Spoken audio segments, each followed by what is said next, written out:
Hi, everyone, and welcome to the Savvy Ladies Wednesday Wisdom webinar. I'm Maggie Montemuro, and I'm the Marketing Manager at Savvy Ladies.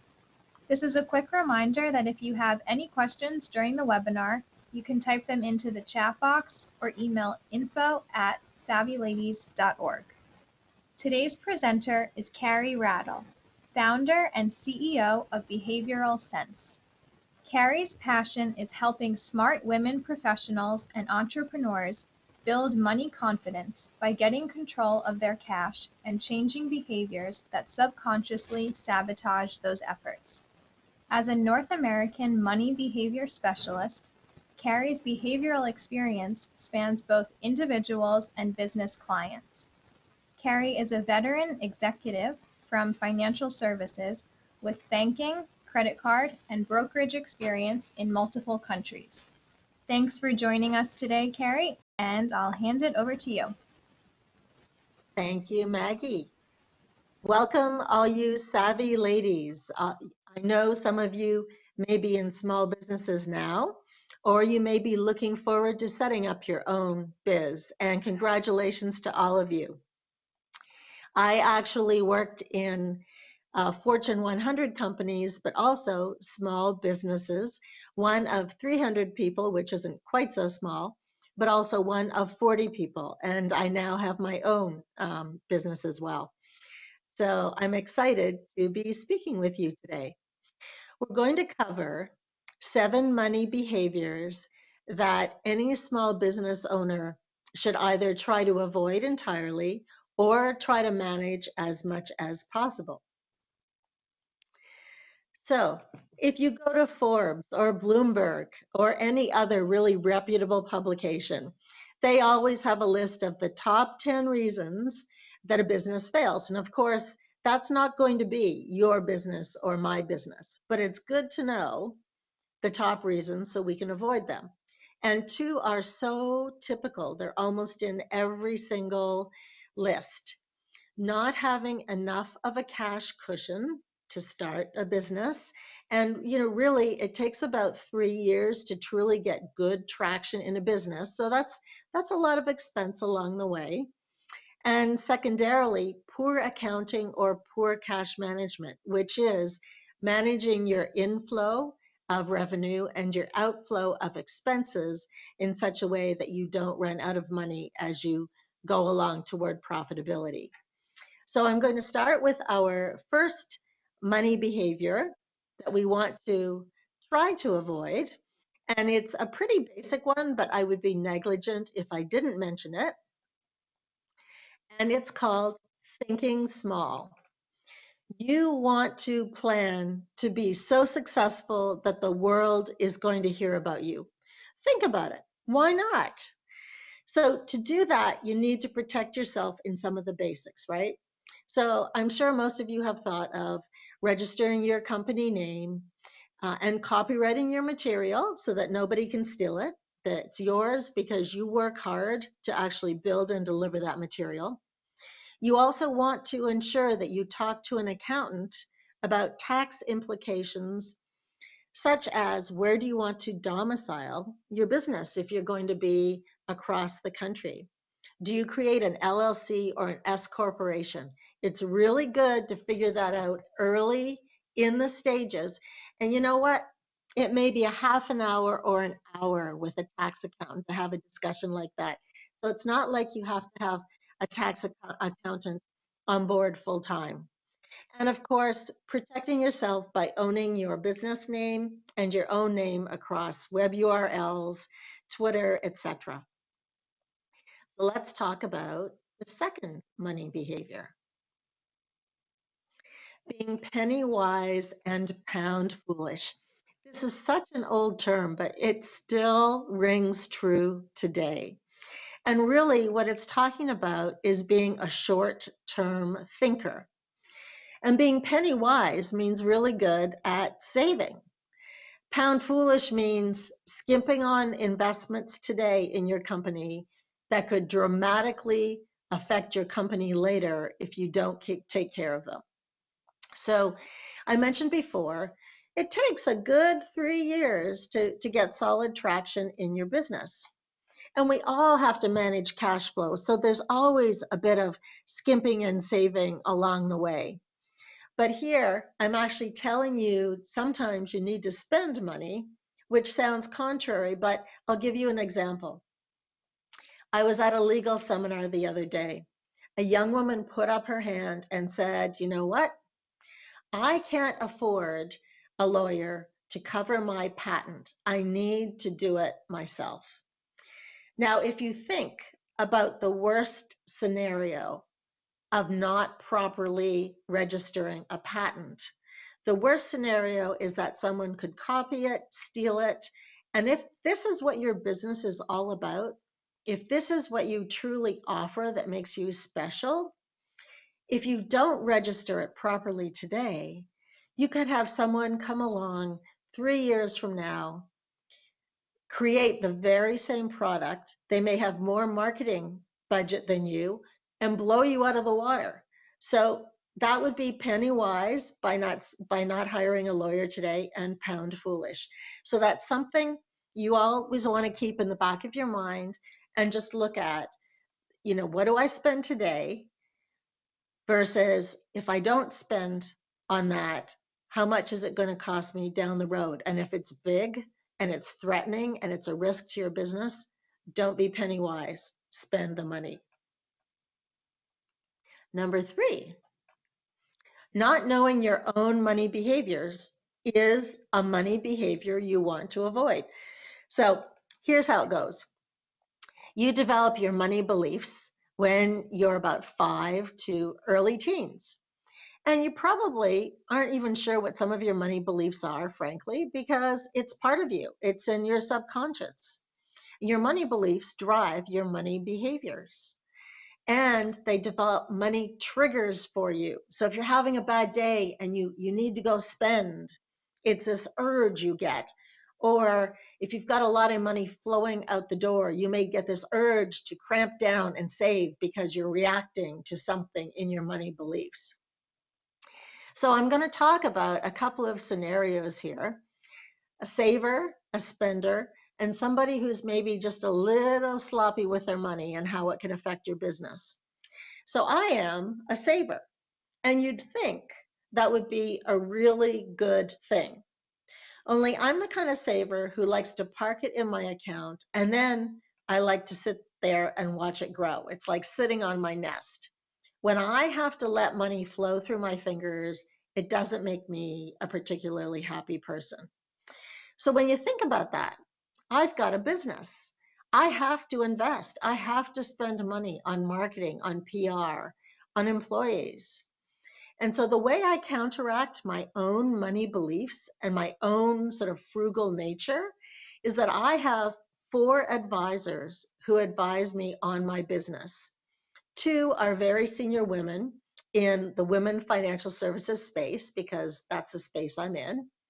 1 is my investment advisor who manages my savings for me. And the other one is my husband, who has some money beliefs that I do, but also has different money beliefs. And they have permission to tell me and kick me in the butt when I'm not spending enough money on my business. And so that's how I counter my money beliefs and behaviors. If you're somebody who's a little bit sloppy about your money, or you're so time crunched, it's just not top of mind for you. If you make payments late, it's going to really affect your personal credit score. And as a small business owner, landlords, vendors who are going to sell goods to you, they're going to look at your personal credit score.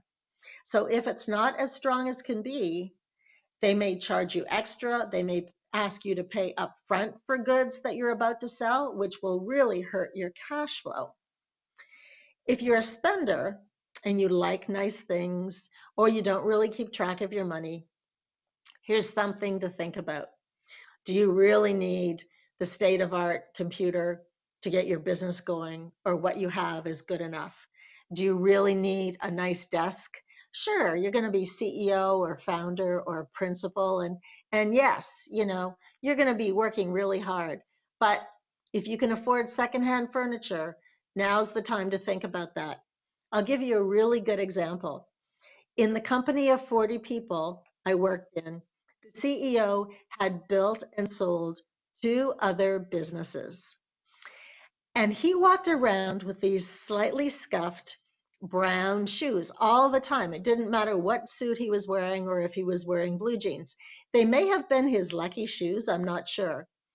But when it came time to be really impressive and to fund the company, he raised millions of dollars, millions from venture caps. So spending on things that perhaps are nice to look at or nice to enjoy should probably go on the back burner until you realize your company is super, super healthy with a good flow. Okay, number 4, commingling your cash. Oh, this one happens a lot. So I've got a little bowl of peas in the top right-hand corner there.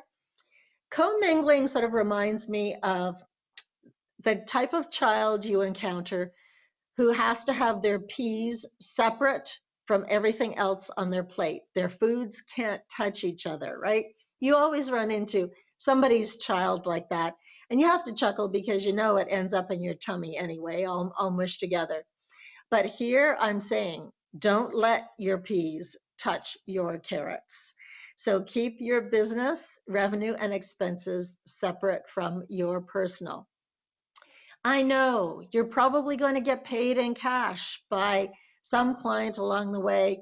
You may drop it in your personal account because you needed to put some money in there anyway. Here's what happens. It starts to become a subconscious habit. You can't track your total revenue into your business. You can't track all of your actual expenses because they're in and out of different accounts.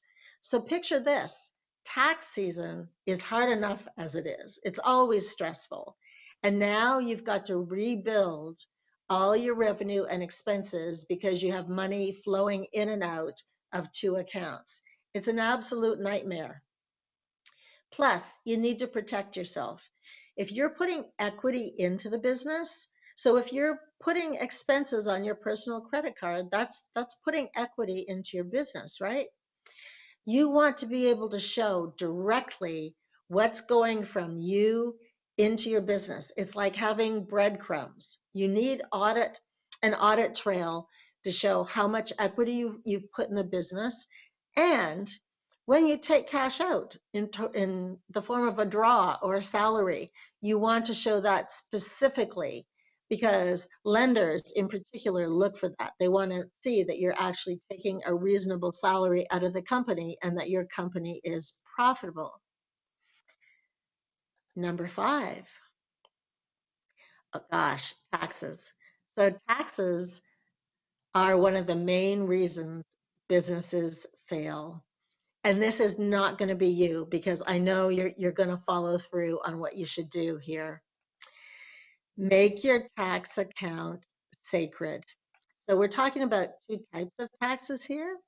First of all, there's sales tax. If you collect sales tax on your items that you sell, you are an agent of the government. This is not your money. You're collecting it and you have to remit it to them. Lots of small businesses use it in their cash flow. They use it to pay expenses, but then when it's due, they don't have the money. So when you collect the sales tax, put it into a separate account. And the other form of taxes is, of course, paying taxes on your profit because you are all going to be profitable if you aren't already. You're going to work hard and you're going to do really well. So here's the first thing I would suggest you do. If you think you're getting close to profitability, at the beginning of the year, sit down with a bookkeeper or an accountant and sort of guess as to what your net profit's going to be. It's not going to be perfect. Don't worry about it. Just get it directionally correct.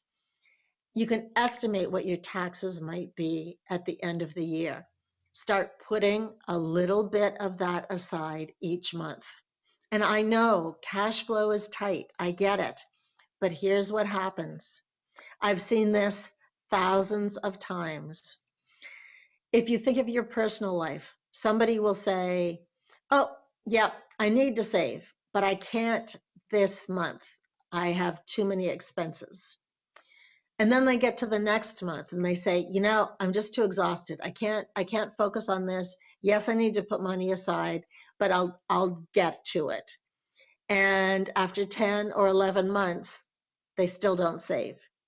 The same thing happens in trying to save money for taxes.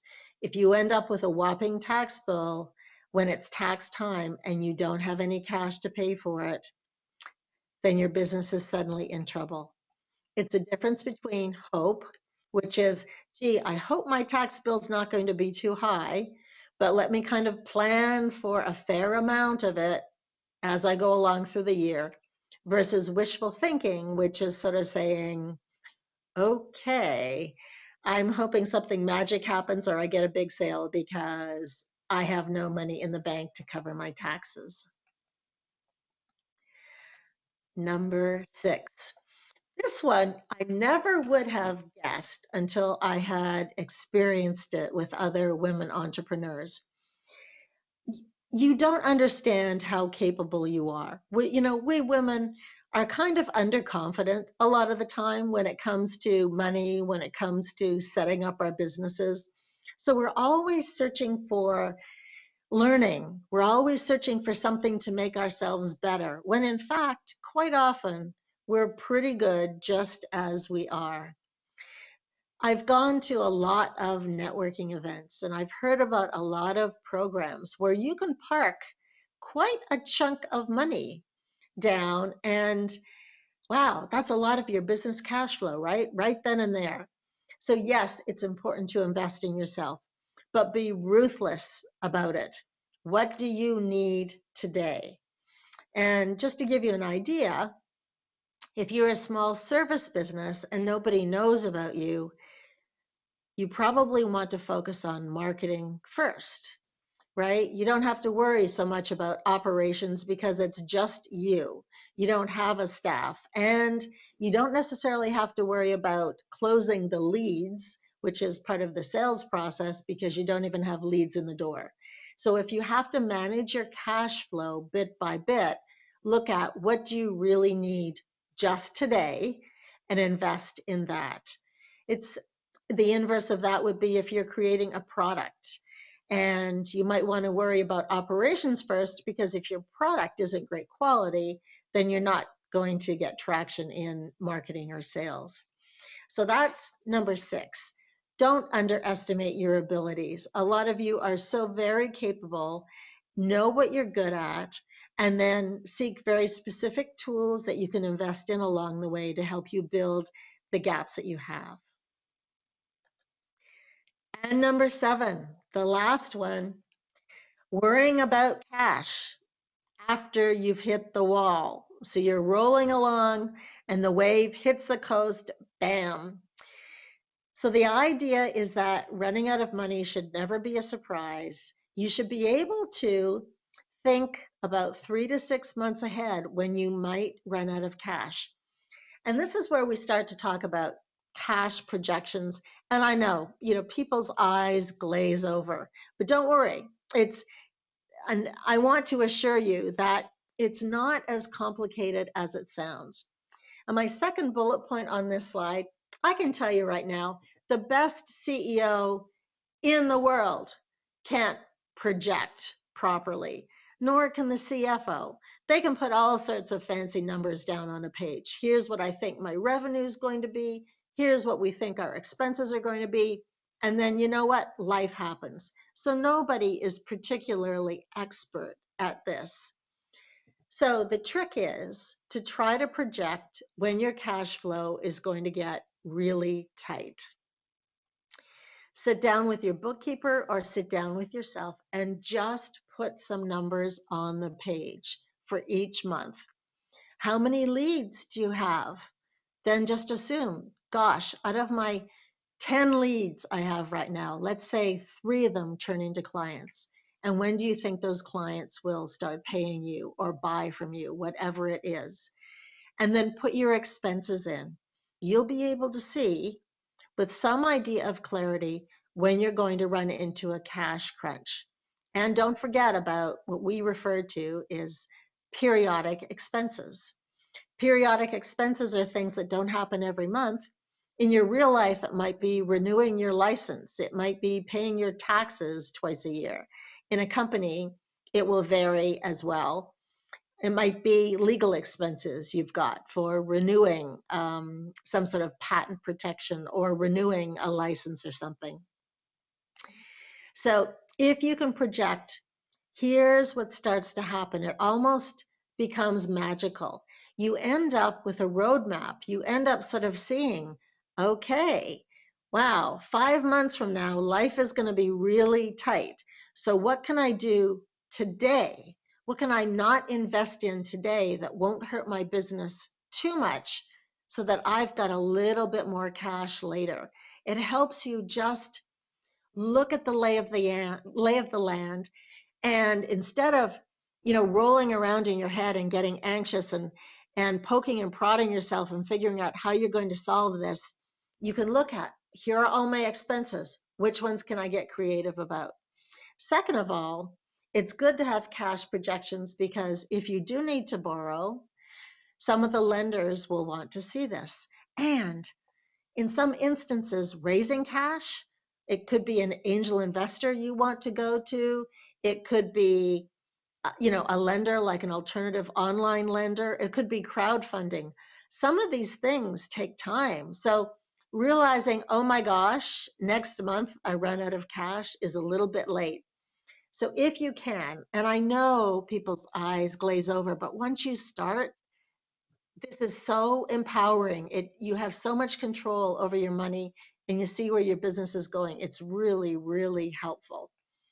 So do worry about your cash long before it may run out.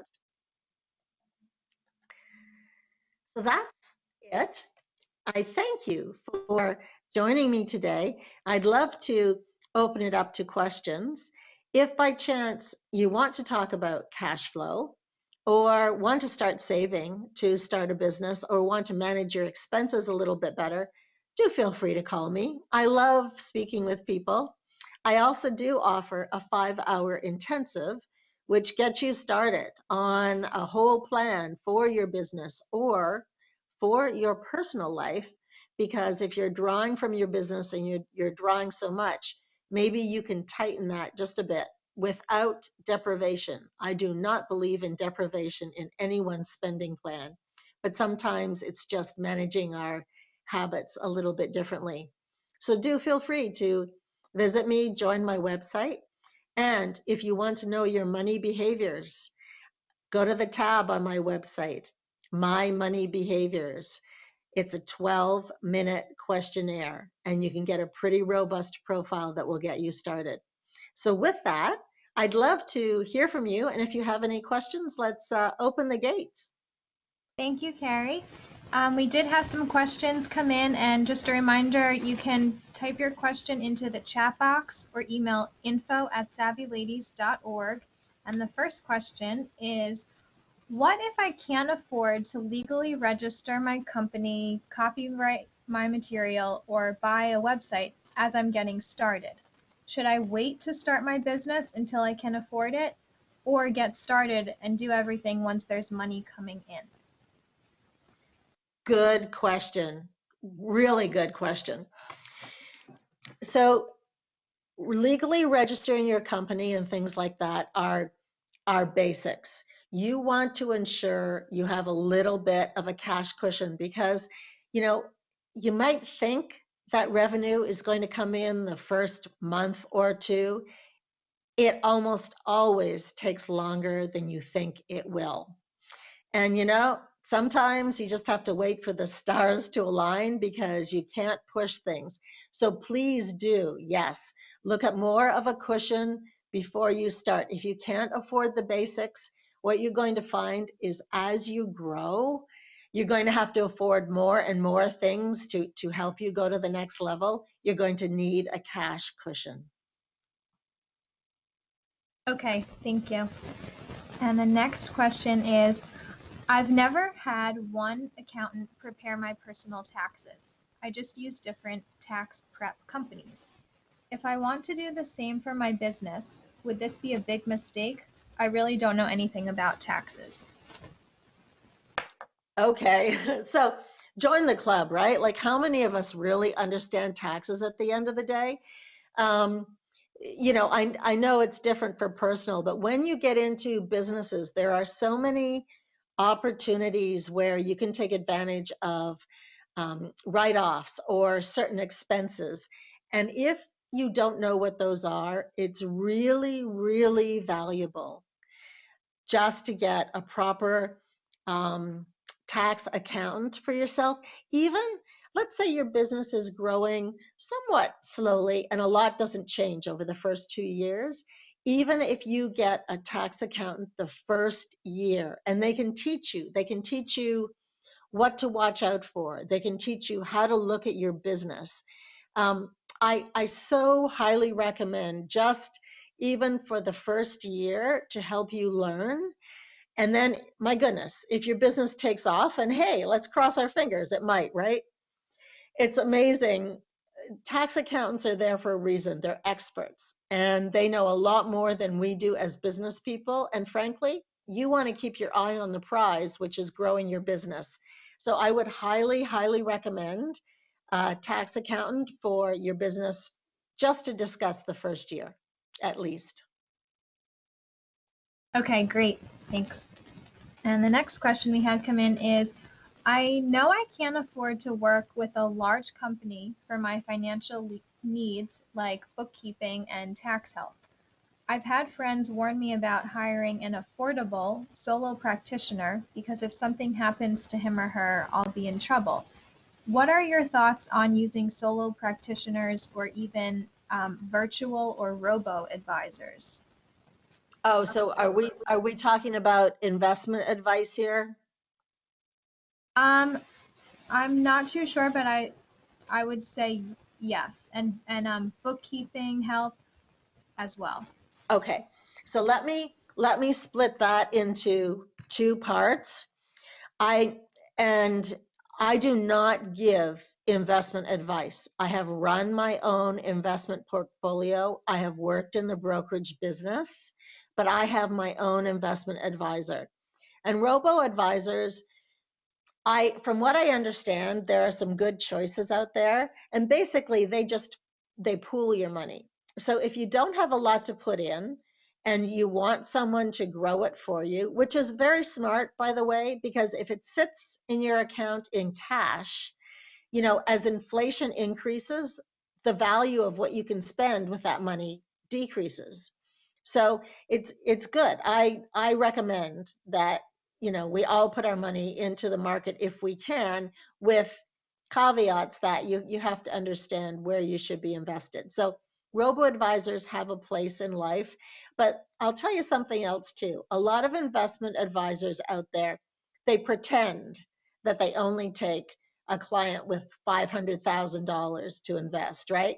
Well, if you look at the number of advisors out there who say that and the number of people who actually have $500,000, there wouldn't be enough people to satisfy all those investors who say, I only take clients with $500,000. So there are a lot of investors who take far less than that. And as a matter of fact, if you want to know who my investment advisor is, feel free to email me and I'd be happy just to give you his name. You can check out his website. And by the way, he and his partner are solo practitioners. So that gets into the second part of the question. You know, there is a great place for solo practitioners. And if you hire somebody as a bookkeeper is not difficult to replace. So if they move out of state and you decide that, gosh, you'd rather have somebody you can go visit in person, transferring your files is not difficult. It's the same with an accountant. Because everything is put in place in records and they can review your tax submission, a solo practitioner is not a bad thing. And here's the good side, right? The good side is that they probably don't have a huge firm that they have to pay rent on the premises for. They don't have to pay a lot of overhead, and they may work out of their home. There are lots of really reliable people who work out of their homes these days. So, you know, and that's a money belief, by the way.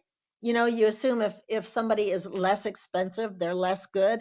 That's a money myth, especially these days with lots of boomers retiring who've been doing stuff like this for 30 years. A lot of them are opening their small businesses. So I would say just shop wisely, interview 3 or 4 of whatever you're trying to use. And, if you don't trust your own money behaviors, get somebody else to sit in on the interviews too, who thinks differently than you do. And I'm sure you're going to find a winner. I hope that helps. Great, thank you. And I think this is the last question we have. I'm worried that outsourcing some of my business will mean I'm losing control or not be aware of what's going on. How can I trust that I'll still be managing everything and not be losing track of my business? Good question. And by the way, that's another money behavior. And I can relate to that one because I like to be able to control things too. So I would start by saying, although I can't see you, I'm pretty sure you only have 2 arms, 2 legs, and 1 head. So if you control everything, your business can only get so big before you drive yourself crazy or implode. So you are going to have to let go. And here's how to figure that out. What is really important in your business? Is it being the salesperson? Is it being the creator? Whatever it is, you keep that. And then look at what else is it that you really don't like to do or that you think you can afford to outsource. And that way, what you can do is you can go in and audit every once in a while. So let's say you outsource to a bookkeeper and the bookkeeper gives you an update every month.